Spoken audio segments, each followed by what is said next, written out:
আকাশবাণী কলকাতা স্থানীয় সংবাদ পড়ছি প্রিয়া বিশ্বকর্মা।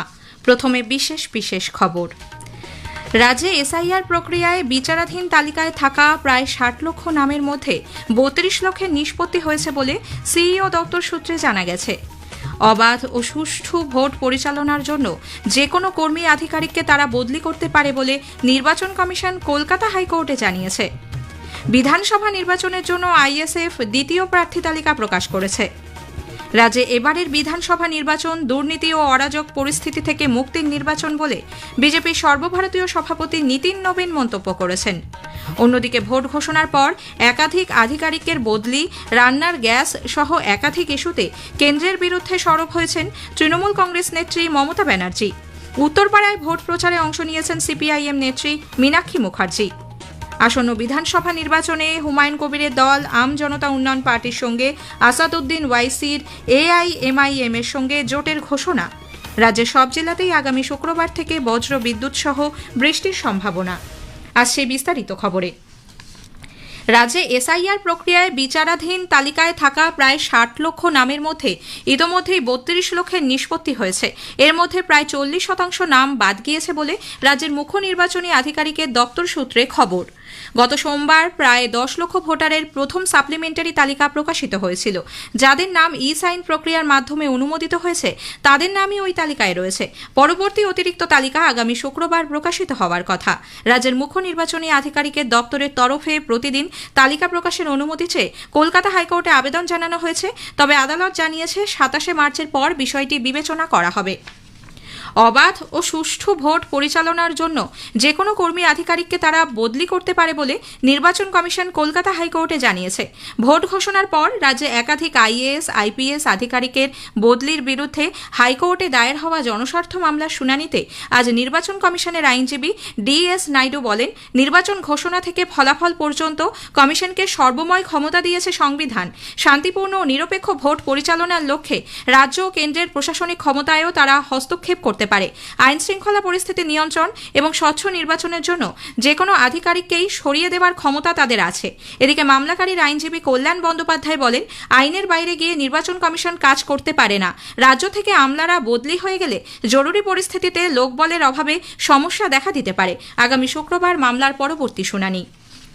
বিধানসভা নির্বাচনের জন্য ইন্ডিয়ান সেকুলার ফ্রন্ট আইএসএফ আজ তাদের দ্বিতীয় প্রার্থী তালিকা প্রকাশ করেছে। দলের চেয়ারম্যান বিধায়ক নওশাদ সিদ্দিকী এক সাংবাদিক বৈঠকে ৫ জন প্রার্থীর নাম ঘোষণা করেন। এর আগে গত সোমবার দলের তরফে ২৩ জন প্রার্থীর নাম প্রকাশ করা হয়েছিল।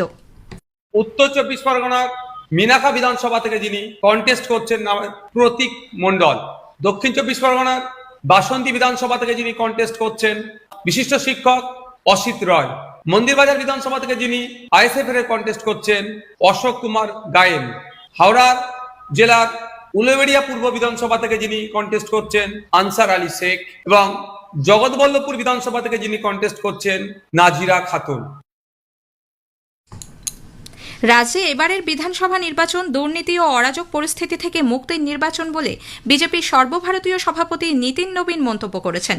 রাজ্য সফরের দ্বিতীয় দিনে আজ সল্টলেকে বিজেপির কার্যালয়ে সাংগঠনিক বৈঠকে যোগদানের পর তিনি বলেন, রাজ্যে মায়েরা নিরাপত্তার অভাবে ভুগছেন। মাটিতেও অনুপ্রবেশকারীরা এসে জবরদখল করে রাজ্যের জনবিন্যাস পাল্টে দিচ্ছে। দুর্নীতি, সিন্ডিকেট ও কাটমানির কারণে বঞ্চিত হচ্ছেন মানুষ। রাজ্য থেকে শিল্প চলে যাওয়ার কারণে মানুষ কর্মসংস্থান হারানোর ভয়ে ভীত হয়ে রয়েছে। তাই রাজ্য থেকে তৃণমূল কংগ্রেস সরকারকে উৎখাত করার আহ্বান জানান তিনি। जिस बंगाल को माँ, माटी और मानुष आज सपना दिखाया गया था, आज ये तीनों भय के साए। आज मकान बनाने वाले को लगता है कि मुझे पहले अपने मकान का हफ्ता वसूली देना होगा, चाहे वो ईटा हो, बालू हो, हर चीज के लिए उनको पैसा देना है। कोई लाभ की योजना मिलती है उसमें भी कट चाहिए। ये जो निर्मम सरकार चल रही है, जो हम कह सकते हैं कि भाई को कट की जो सरकार चल रही है, इससे हमें मुक्ति दिलाना है इस पश्चिम बंगाल को। মহিলা, যুব, স্বেচ্ছাসেবী সংস্থা, বিভিন্ন ধর্মীয় সংগঠন এবং তপশিলি জাতি, উপজাতি ও অন্যান্য অনগ্রসর সম্প্রদায় সুবিধাভোগী দলগুলির সঙ্গে আজ তিনি সাক্ষাৎ করেন। এর আগে দক্ষিণেশ্বরে মা ভবতারিণী মন্দিরে পুজো দেওয়ার পর রামকৃষ্ণ পরমহংসদেব, মা শারদার ঘর, রামকৃষ্ণ দেবের ধ্যানকক্ষ পরিদর্শন করেন তিনি। আসন্ন বিধানসভা নির্বাচনকে কেন্দ্র করে জমে উঠেছে প্রচারাভিযান।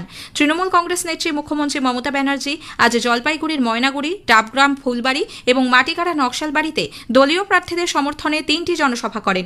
ভোট ঘোষণার পর একাধিক আধিকারিকের বদলি, রান্নার গ্যাস সহ একাধিক ইস্যুতে কেন্দ্রীয় সরকারের বিরুদ্ধে সরব হন তিনি।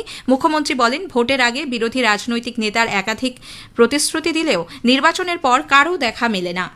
মানুষের পাশে থাকাটা বড় ধর্ম। আপনারা দেখেছিলেন আগের বারও যখন বন্যা হয়েছিল, সাইক্লোন হয়েছিল, আমি ময়নাগুড়ি থেকে জলপাইগুড়ি সব জায়গায় এসেছিলাম, এবং এবারেও যখন হয়েছে আমি নাগরাকাটা থেকে শুরু করে আলিপুরদুয়ার থেকে শুরু করে সমস্ত আত্মীয় স্বজনদের সাথে কথাবার্তা বলে তবেই কিন্তু আমি গিয়েছিলাম।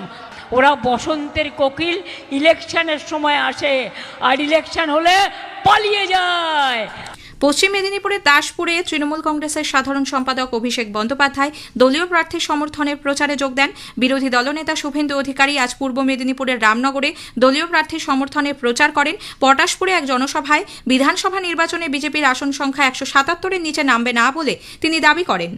প্রচন্ড বহুমত নিয়ে, সংখ্যা নিয়ে সরকার তৈরি করছে। 2016-তে 3, 2021-এ 77, এবারে 177-এর নিচে নামবে না। উপরটা কোথায় যাবে আমি বলছি না, 4 তারিখে বিকালে দেখা হবে, কথা হবে। হুগলির উত্তরপাড়ায় আজ প্রচারে অংশ নেন সিপিআইএম প্রার্থী মীনাক্ষী মুখার্জি।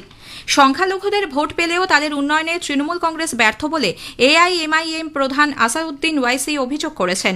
কলকাতায় আজ এক সাংবাদিক বৈঠকে তিনি দাবি করেন, মুখ্যমন্ত্রী মমতা ব্যানার্জির নীতি বাংলায় বিজেপির উত্থানকে আরও ত্বরান্বিত করেছে। হুমায়ুন কবিরের দল আমজনতা উন্নয়ন পার্টির সঙ্গে আসন্ন বিধানসভা নির্বাচনে জোট গড়ার কথা ঘোষণা করেন তিনি। আজকের প্রসঙ্গের এবারের বিষয় গ্রামীণ অর্থনীতিতে পাট চাষ ও পাট শিল্প। এই নিয়ে জুট কর্পোরেশন অফ ইন্ডিয়ার জেনারেল ম্যানেজার কল্যাণ কুমার মজুমদারের সঙ্গে কথা বলেছেন অভিজিৎ চক্রবর্তী। আকাশবাণী সংবাদ বিভাগ প্রযোজিত অনুষ্ঠানটির দ্বিতীয় তথা শেষ পর্ব শুনবেন আজ রাত 9:30 গীতাঞ্জলির প্রচার তরঙ্গে, একই সঙ্গে ডিটিএইচ বাংলা এবং আকাশবাণী সংবাদ কলকাতা সোশ্যাল মিডিয়া প্ল্যাটফর্মে। স্থানীয় সংবাদ শুনছেন আকাশবাণী কলকাতা কেন্দ্র থেকে।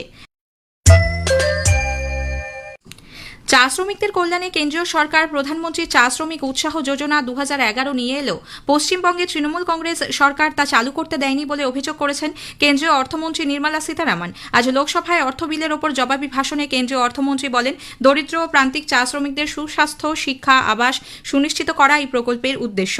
কিন্তু সংকীর্ণ রাজনীতির জন্য পশ্চিমবঙ্গে 3,79,000-এর বেশি চা শ্রমিক এই প্রকল্পের সুবিধা থেকে বঞ্চিত হচ্ছেন।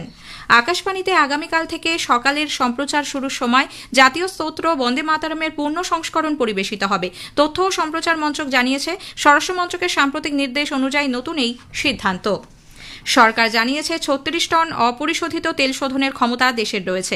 জনগণকে এ নিয়ে আতঙ্কিত না হওয়ার এবং কোনো রকম গুজবে বিশ্বাস না করার আবেদন জানানো হয়েছে।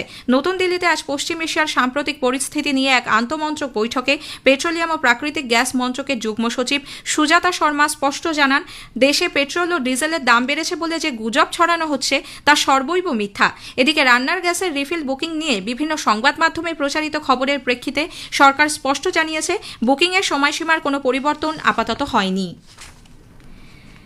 কেন্দ্রীয় মন্ত্রিসভা ডিজিটাল প্রশাসন সংযোগ ও জলবায়ু সংক্রান্ত বেশ কিছু গুরুত্বপূর্ণ সিদ্ধান্ত গ্রহণ করেছে। ভিসা, ইমিগ্রেশন ও ফরেনার ট্র্যাকিং সার্ভিস পুরোপুরি ডিজিটাল করে তুলতে আইভিএফআরটি তৃতীয় পর্যায়ের জন্য 1,800 কোটি টাকা অনুমোদন করা হয়েছে।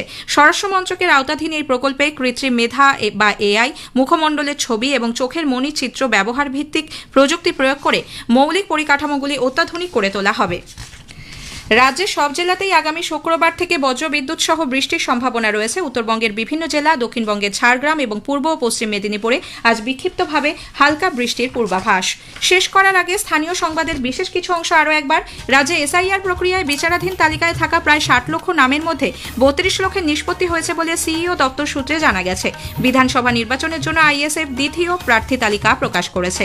স্থানীয় সংবাদ শেষ হলো।